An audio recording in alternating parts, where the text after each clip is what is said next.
Class 10ৰ আছামিজৰ যিখন syllabus আছিলে, যিখন হওক তোমালোকৰ 6 মাহিলী পৰীক্ষাৰ বাবে বা শিক্ষান্ত পৰীক্ষাৰ বাবে, অৰ্থাৎ তোমালোকৰ হাফ ইয়েৰলিৰ বাবে হওক বা HSLCৰ বাবে হওক, তোমালোকৰ চিলেবাছখন আকৌ ৰি-আপলোড কৰা হৈছে। চিলেবাছৰ বা কাৰিকুলাম যিখন আছিলে সেইখন আকৌ ৰি-আপলোড কৰা হৈছে। কাৰণ তোমালোকে যদি আছামিজৰ চিলেবাছখনলৈ মন কৰিছিলা কেইদিনমান আগত বা 2-3 সপ্তাহৰ আগত, তেনেহ'লে কেইটামান চেঞ্জ আছিলে, কিন্তু এতিয়া আকৌ ৰি-আপলোড কৰিছে, এতিয়াও কেইটামান চেঞ্জ কৰি দিছে।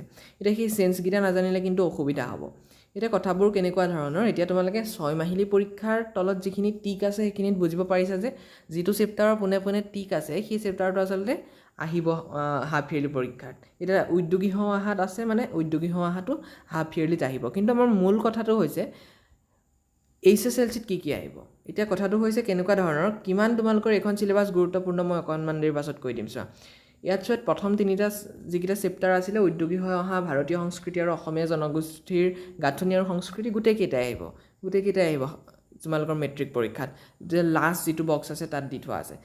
ঠিক তেনেদৰে ইণ্টাৰনেটৰ তিতা মিঠা আৰু অৰুণিমা সিনহা, এই দুইটাই আহিব মেট্ৰিক পৰীক্ষাত। তাৰপাছত যদি আমি ভালকৈ চাওঁ তেনেহ'লে অৰণ্য যাত্ৰা আৰু পাৰস্য দেৱভূমুকিও আহিব তোমালোকৰ মেট্ৰিক পৰীক্ষাত। কিন্তু এইখন চোৱা, এইখন তোমালোকে চাই লোৱা যে কেইদিনমান আগত এইখন আছিলে তোমালোকৰ চিলেবাছ, আৰু এইখন চিলেবাছত কি আছিলে, কেইটামান গুৰুত্বপূৰ্ণ কবিতা তোমালোকৰ, সেইকেইটা কবিতা নাথাকিলে আচলতে অনুভৱ কৰিছিলোঁ যে কেনেকৈ পৰীক্ষাটো হয়তো অনুষ্ঠিত হ'ব। সেইকেইটা কবিতা হৈছে প্ৰশস্তি, মই অসমীয়া আৰু দৃষ্টান্তৰ।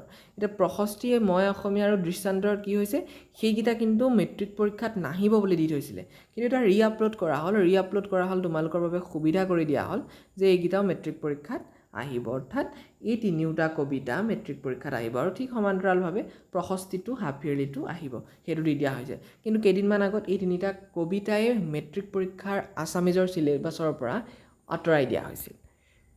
তাৰপাছত যদি ব্যাকৰণখিনি চোৱা, তোমালোকে বুজিব পাৰিছা ব্যাকৰণখিনি সমান্তৰালভাৱে হাফ ইয়েৰলিটো আহিব, মেট্ৰিক পৰীক্ষাটো আহিব। গতিকে এইখিনি ব্যাকৰণৰ কথা। ভাৱ সম্প্ৰসাৰণ দুয়োটা পৰীক্ষাতে আহিব, ৰচনা দুয়োটা পৰীক্ষাতে আহিব, দ্ৰুতপাঠ দুয়োটা পৰীক্ষাতে আহিব, অপঠিত গদ্যাংশ দুয়োটা পৰীক্ষাতে আহিব। তাৰপিছত গ্ৰুপ বি যদি আমি চাওঁ, গ্ৰুপ বিও সেয়াই, বিষাদ যোগ অকল মেট্ৰিক পৰীক্ষাত আহিব, আৰু প্ৰাচীন ভাৰতীয় শিক্ষা হাফ ইয়েৰলিত আহিব।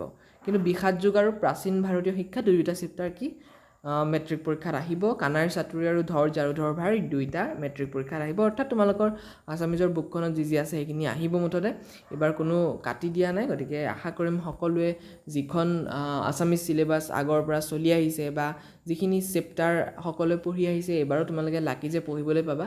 যদি আঁতৰাই দিলেহেঁতেন তেতিয়া তোমালোকে কোনোবাখিনিত কিবা বস্তু মিছ কৰিলাহেঁতেন। গতিকে আশা কৰিম তোমালোকৰ কাৰণে ভালেই হৈছে। ছন্দ এই আগৰ পৰাই 6 মাহিলী পৰীক্ষাত নাহে, মাত্ৰ যি বৰ্ড এক্সাম থাকে তাত আহে। গতিকে এইবাৰো কোনো ব্যতিক্ৰম নাই, ছন্দ 6 মাহিলী পৰীক্ষাত নাহে, ডাইৰেক্ট মেট্ৰিকত আহিব। ব্যাকৰণৰ এইখিনি আৰু যি পাৰ্ট 2 ব্যাকৰণ আছে এইখিনিতো আহিয়ে থাকে, গতিকে এইখিনি চাই গ'লে হয়।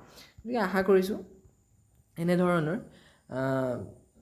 আৰু তোমালোকৰ যদি চাবলৈ হয় যে তোমালোকৰ এইখনেই চিলেবাছ, আৰু যদি তোমালোকে চিলেবাছখন চাবলৈ হয় তেনেহ'লে, বা চিলেবাছখন যদি তোমালোকে স্ক্ৰীনশ্বট ল'ম বুলি ভাবিছে স্ক্ৰীনশ্বট লৈ ল'ব পাৰা। গতিকে আজিৰ ভিডিঅ'টো ইমানতে সামৰণি মাৰিছোঁ।